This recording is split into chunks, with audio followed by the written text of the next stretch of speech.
El Salmo 138, un salmo en el que vemos la gratitud a Dios, la gratitud verdadera a Dios. Y es muy común que demos las gracias.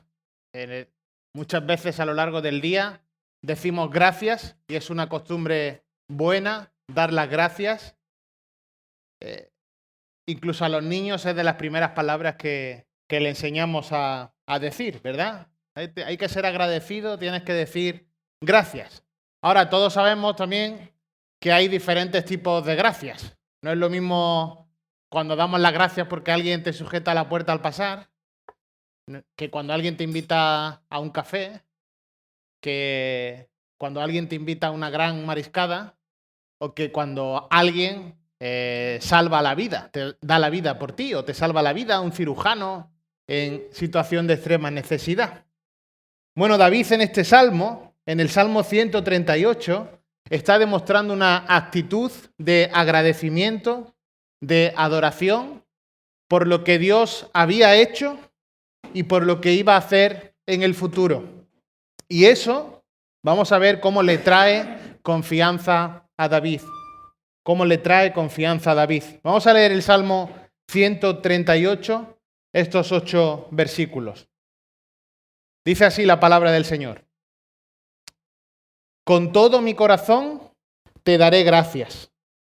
En presencia de los dioses te cantaré alabanzas. Me postraré hacia tu santo templo y daré gracias a tu nombre por tu misericordia y tu fidelidad, porque has engrandecido tu palabra conforme a todo tu nombre. En el día que invoqué, me respondiste, me hiciste valiente con fortaleza en mi alma.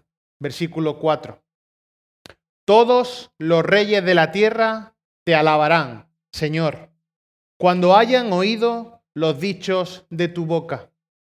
Y cantarán de los caminos del Señor, porque grande es la gloria del Señor. Porque el Señor es excelso y atiende al humilde, mas al altivo conoce de lejos.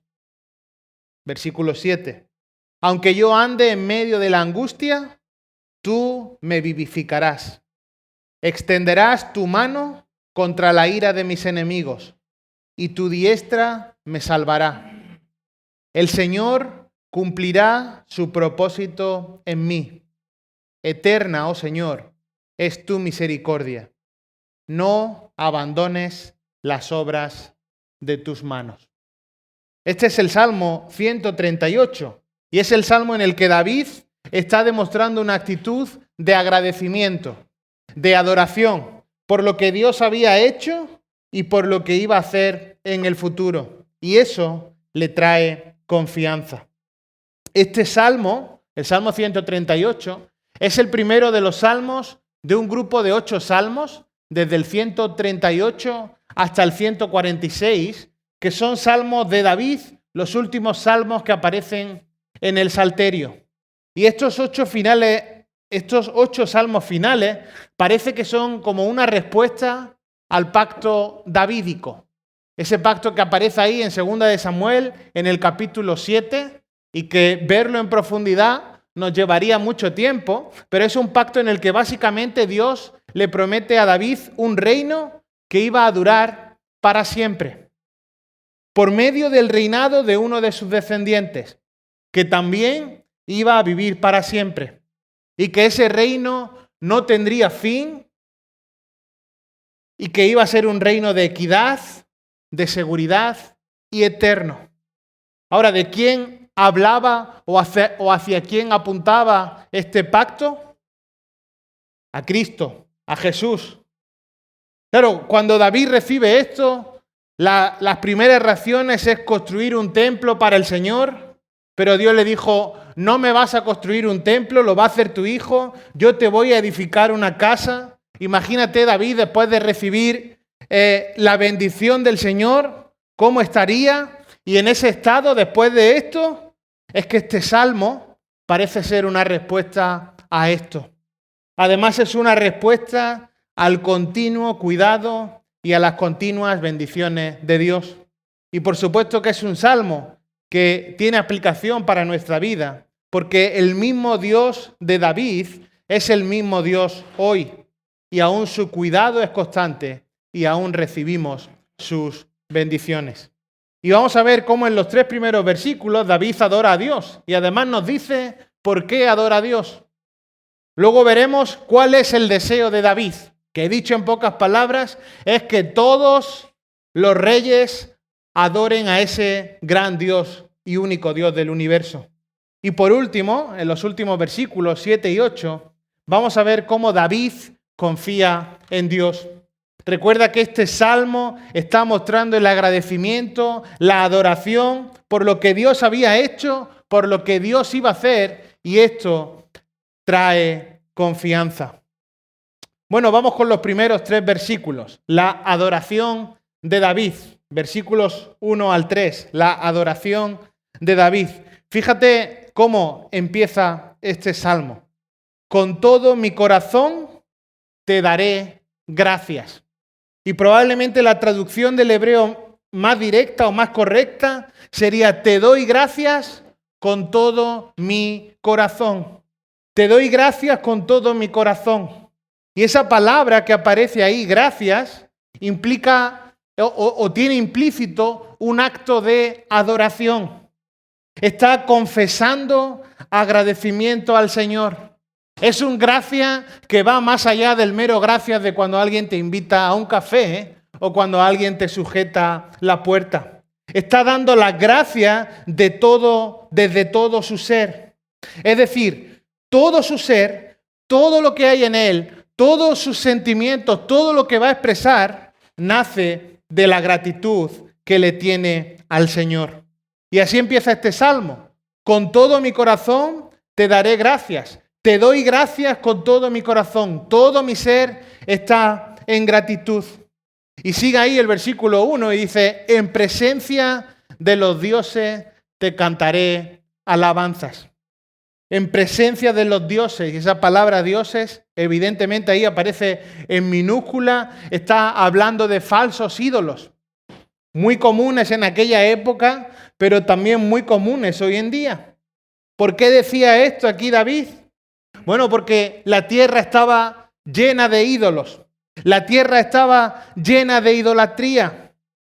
Las personas andaban perdidas, sin rumbo, sin tener un Dios al que adorar, buscaban dioses paganos que pudieran satisfacer sus necesidades humanas.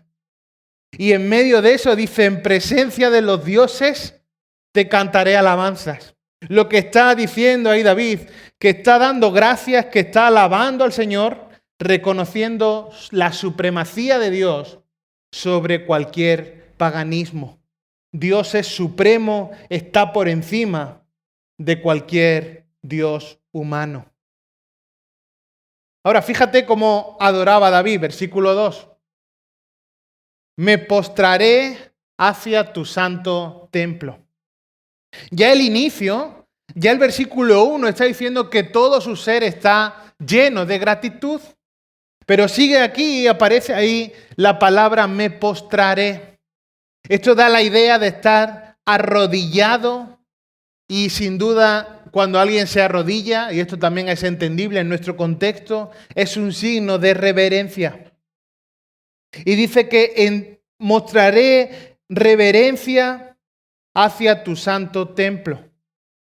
Bueno, en este tiempo aún el templo no estaba construido, pero probablemente esta alusión nos apuntaría hacia el tabernáculo, y el tabernáculo sin duda era la presencia de Dios, era lo que simbolizaba o donde estaba la presencia de Dios. Y lo que está diciendo ahí el versículo 2 es que se postraba delante de la gloria de Dios, que cuando veía a ese gran Dios glorioso, majestuoso, no tenía otra cosa que hacer que caer de rodillas y postrarse en adoración. Ahora, ¿por qué daba gracias? ¿Por qué adoraba al Señor? Fíjate cómo sigue el versículo 2. Y dice: y daré gracias a tu nombre por tu misericordia y tu fidelidad. En primer lugar, está dando gracias por su misericordia y su fidelidad. Esa misericordia es el amor leal, el amor del pacto que ya había perdurado desde los tiempos de Abraham. El Señor había sido misericordioso, pero no solo habla de tu misericordia, sino también dice tu fidelidad. Dios había sido fiel con su pueblo. Dios había sido fiel al pacto con Abraham. Dios había sido fiel con todo Israel y ahora con este pacto con David también estaba siendo fiel. ¿Qué diferencia con David? ¿Verdad que sabemos que no siempre fue alguien fiel? Y qué similares somos nosotros a David, que tú y yo no siempre somos fieles. Sin embargo, aquí dice que da gracias, que alaba al Señor por su misericordia y por su fidelidad. Este es el primer motivo. Pero hay un segundo motivo. Y dice, porque has engrandecido tu palabra conforme a todo tu nombre. Y dice, te alabo, te doy gracias porque la palabra de Dios es verdad. Porque la palabra de Dios es fiable. Porque igual que eres misericordioso y fiel, tu palabra, y esto es lo que sale de ti, has engrandecido tu palabra conforme a todo tu nombre. Da gracias a Dios porque la palabra de Dios es verdad, porque la palabra de Dios es fiable. Claro que con estas verdades, David dice que alababa al Señor, que daba gracias al Señor desde todo su ser. Pero no se queda ahí, sino que hay alguna verdad más por la que da gracias. Fíjate, versículo 3. En el día que invoqué, me respondiste. David está haciendo memoria, está mirando para atrás y dice, en el día que te invoqué. ¿Qué día? Bueno, puedes elegir muchos días. David, basta con que leas primero y segundo de Samuel y podrás elegir el día, pero David vivió en un contexto de dificultad, de sufrimiento, y el patrón aquí para con Dios es el mismo. David clama a Dios y Dios responde. Recuerda ese versículo, clama a mí y yo te responderé. Aún en Éxodo, cuando el pueblo estaba oprimido, dice la palabra del Señor que el clamor de su pueblo llegó a oídos del Señor y el Señor le respondió. David está haciendo memoria y dice, en el día que te invoqué, me respondiste. Dios escuchó su clamor y Dios respondió. Pero no solo eso, sino que sigue el versículo 3 y dice, me hiciste valiente con fortaleza en mi alma. ¿Qué está diciendo aquí? Que también alaba al Señor, que también agradece al Señor, porque Dios estaba animando el corazón de David para que fuera valiente. Dios no estaba cayendo a un lado, no estaba desanimado, sino que lejos de todo esto, Dios estaba animando el corazón de David para que actuara con valentía. Por eso dice, me hiciste valiente con fortaleza en mi alma. Entonces, ante esta realidad, ante todas estas cosas, por todo esto, David adora a Dios con todo su ser. Con todo su ser, con todo mi corazón, te daré gracias. Ahora, esta es la aplicación para nosotros. ¿Estamos agradecidos a Dios? ¿Vivimos en una adoración verdadera a Dios? También podemos mirar atrás y ver cuántas veces hemos clamado al Señor y el Señor ha respondido. También podemos dar gracias por su misericordia y por su fidelidad. Podemos alabarle y darle gracias porque su palabra es verdad. Y también porque nos ha animado el corazón para que seamos valientes. Nos ha dado ánimo por medio de su palabra. Así que en primer lugar, los versículos 1 al 3, David adora a Dios. Ahora en los versículos 4 al 6, vemos el deseo de David. Los versículos 4 al 6 vemos el deseo de David. David en este salmo pasa de adorar personalmente a Dios a desear que todos los reyes le adoren. Ese es el deseo de David y lo vemos en estos versículos 4 al 6, que todos los reyes le adoren. Y es tanto el deseo que siente que lo dice como una verdad, porque está centrado en la esperanza que va a venir. Fíjate, versículo 4.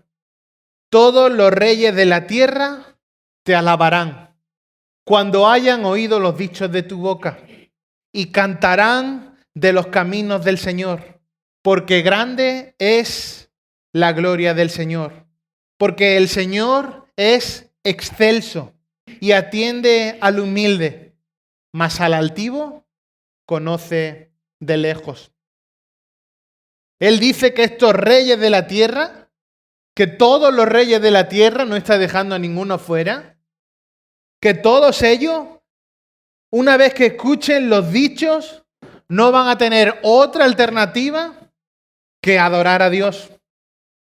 Y lo dice con suma certeza, cuando hayan oído los dichos de tu boca.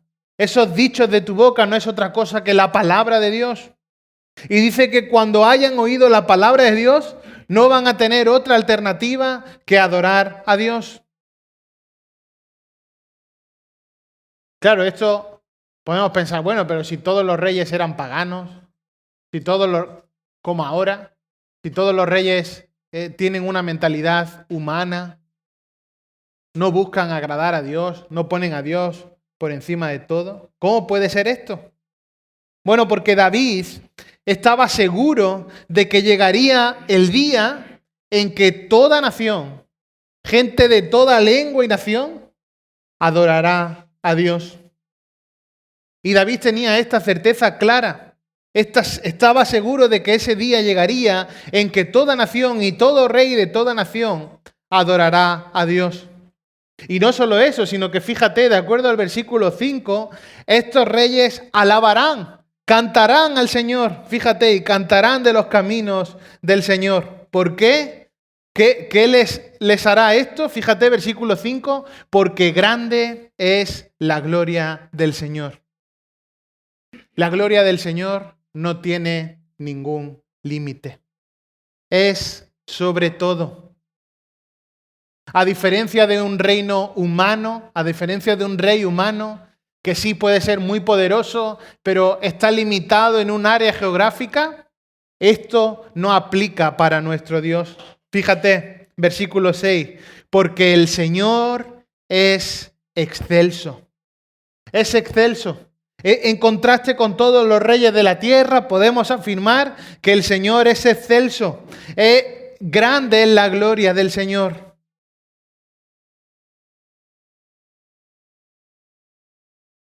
¿Qué diferencia la gloria del gran rey con la gloria del resto de reyes en minúscula? El Señor está sobre todo. Y hace aquí una descripción de Dios. Dice, porque el Señor es excelso y atiende al humilde, mas al altivo conoce de lejos. Aunque Dios es excelso, aunque Dios está sobre todo, aunque es supremo sobre todo, ¿qué dice ahí? Que escucha al humilde. La humildad, el pobre de espíritu, es bien recibido delante de Dios. Ahora, sin embargo, al altivo, aquel que vive en el ego, en el yo, fíjate lo que dice, que lo conoce, sabe quién es, pero de lejos. Mas al altivo, aquel que está en su propio ego, lo conoce, pero de lejos. David está confiado, está seguro de la esperanza futura. Y esto tiene aplicación para nosotros, queridos hermanos, porque viene un día en que el Evangelio va a triunfar. Viene un día en el que Cristo reinará. Viene un día en que el Evangelio va a triunfar. Y David lo esperaba y nosotros también lo esperamos. Así que este era el deseo de David, que todos los reyes adoren a Dios. Ahora recuerda que David estaba adorando por lo que Dios había hecho, por lo que iba a hacer, y esto traía confianza, esto le traía confianza. Y es lo que vemos en los versículos 7 y 8, la confianza de David. David no confiaba en un ente extraño, no confiaba en una posición honrosa, no confiaba en el positivismo, no confiaba en la autoayuda, no confiaba en tener un buen amigo, ni estar rodeado de gente poderosa. David confiaba en Dios. Fíjate, versículo 7.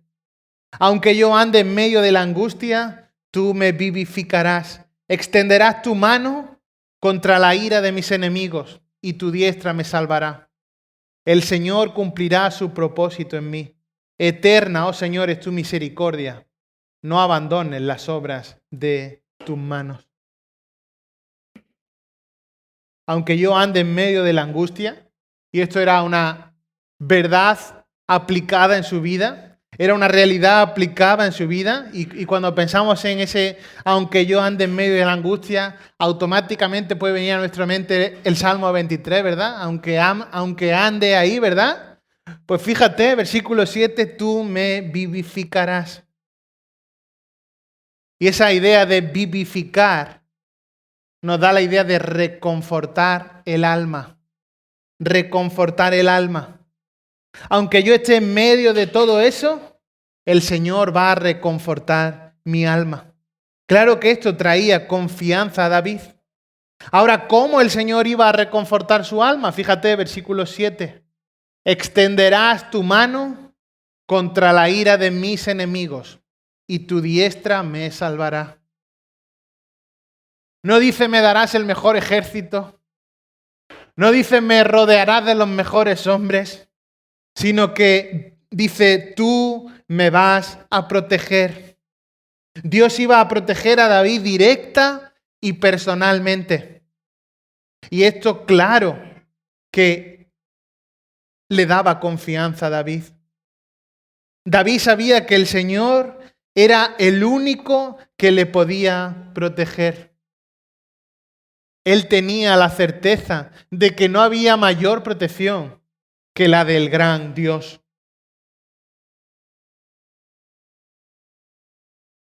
¿Confiamos en el Señor de esta manera? Recuerda, en medio de la prueba, Él está al control. Él es soberano. Él es el mayor protector. ¿Y cuántas veces hemos visto obrar en nuestras vidas a Dios? Pero muchas veces no confiamos. Nos falta confianza. Nos falta fe. Oramos, pero muchas veces podemos hacerlo sin fe. Y aún a veces de nuestra boca sale la plena seguridad de que Dios está al control, pero cómo interiorizamos o aplicamos esto en nuestra vida demuestra falta de confianza, falta de fe. Ahora David confiaba en su Dios, en el Dios Todopoderoso. Y fíjate cómo termina el versículo 8. Está demostrando asombrosa confianza. Y recuerda que esto está en el contexto del pacto davídico, de ese pacto que Dios había hecho con David, de que su descendencia iba a ser eterna, un reino eterno y perfecto. Y en ese contexto del pacto davídico de Dios con David, dice el versículo 8, el Señor cumplirá su propósito en mí. Esto es asombrosa confianza. Otra vez, eterna, oh Señor, es tu misericordia. No abandones las obras de tus manos. No podría terminar este salmo de gratitud, este salmo de adoración de otra forma que apelando a la soberanía de Dios, apelando a la protección de Dios, diciendo, Señor, tu obra se va a cumplir en mí. Eres un Dios soberano, un Dios misericordioso. y eres un Dios protector. Y así termina este precioso salmo, apelando a la soberanía de Dios y a la protección de Dios. Como David, hoy nosotros estamos recibiendo de las infinitas bendiciones de Dios. Somos receptores de las infinitas y ricas bendiciones de Dios. Y esto es gracias a la obra de Cristo en la cruz. Que el Señor nos ayude por medio de estos versículos que aparecen en la Escritura a verdaderamente tener un corazón agradecido, un corazón de adoración a Dios por lo que Él ha hecho en nosotros, por lo que Él sigue haciendo y va a hacer, y que esto nos traiga confianza en que el Señor cumplirá su propósito, en que su obra es perfecta y que el que comenzó en nosotros la buena obra, como dice Filipenses, la perfeccionará hasta el día de Cristo. Vamos a orar. Señor y Padre nuestro que estás en el cielo, agradecemos este tiempo en tu palabra y la posibilidad, Señor, de meditar en este precioso salmo, Señor. Un salmo de gratitud a ti, de adoración a ti. Señor, y qué bueno sería si pudiéramos hacer nuestra, de una manera real, de una manera genuina, esa expresión de con todo mi corazón te daré gracias. Señor, recordamos tu obra en nosotros, tu infinita misericordia, rescatándonos, Señor, de nuestra vana manera de vivir. Señor, y no podemos más que adorarte, alabarte, Señor. Gracias por Cristo, gracias por la obra en la cruz. Gracias, Señor, por aquel prometido, Señor, que eres un Dios que cumple la promesa. Señor, y gracias por el Redentor, por nuestro Salvador. Y pedimos, Señor, que esto nos lleve a confiar, Señor, como hemos leído, aún en medio de la angustia, de la prueba, Señor, sabiendo que tú eres el que puede reconfortar nuestra alma, vivificarnos, Señor, y eres el mayor protector, el único gran protector, Señor. Oramos, Señor, agradecidos por este tiempo y por tu palabra en esta tarde, Señor. Gracias por todo en Cristo Jesús. Amén.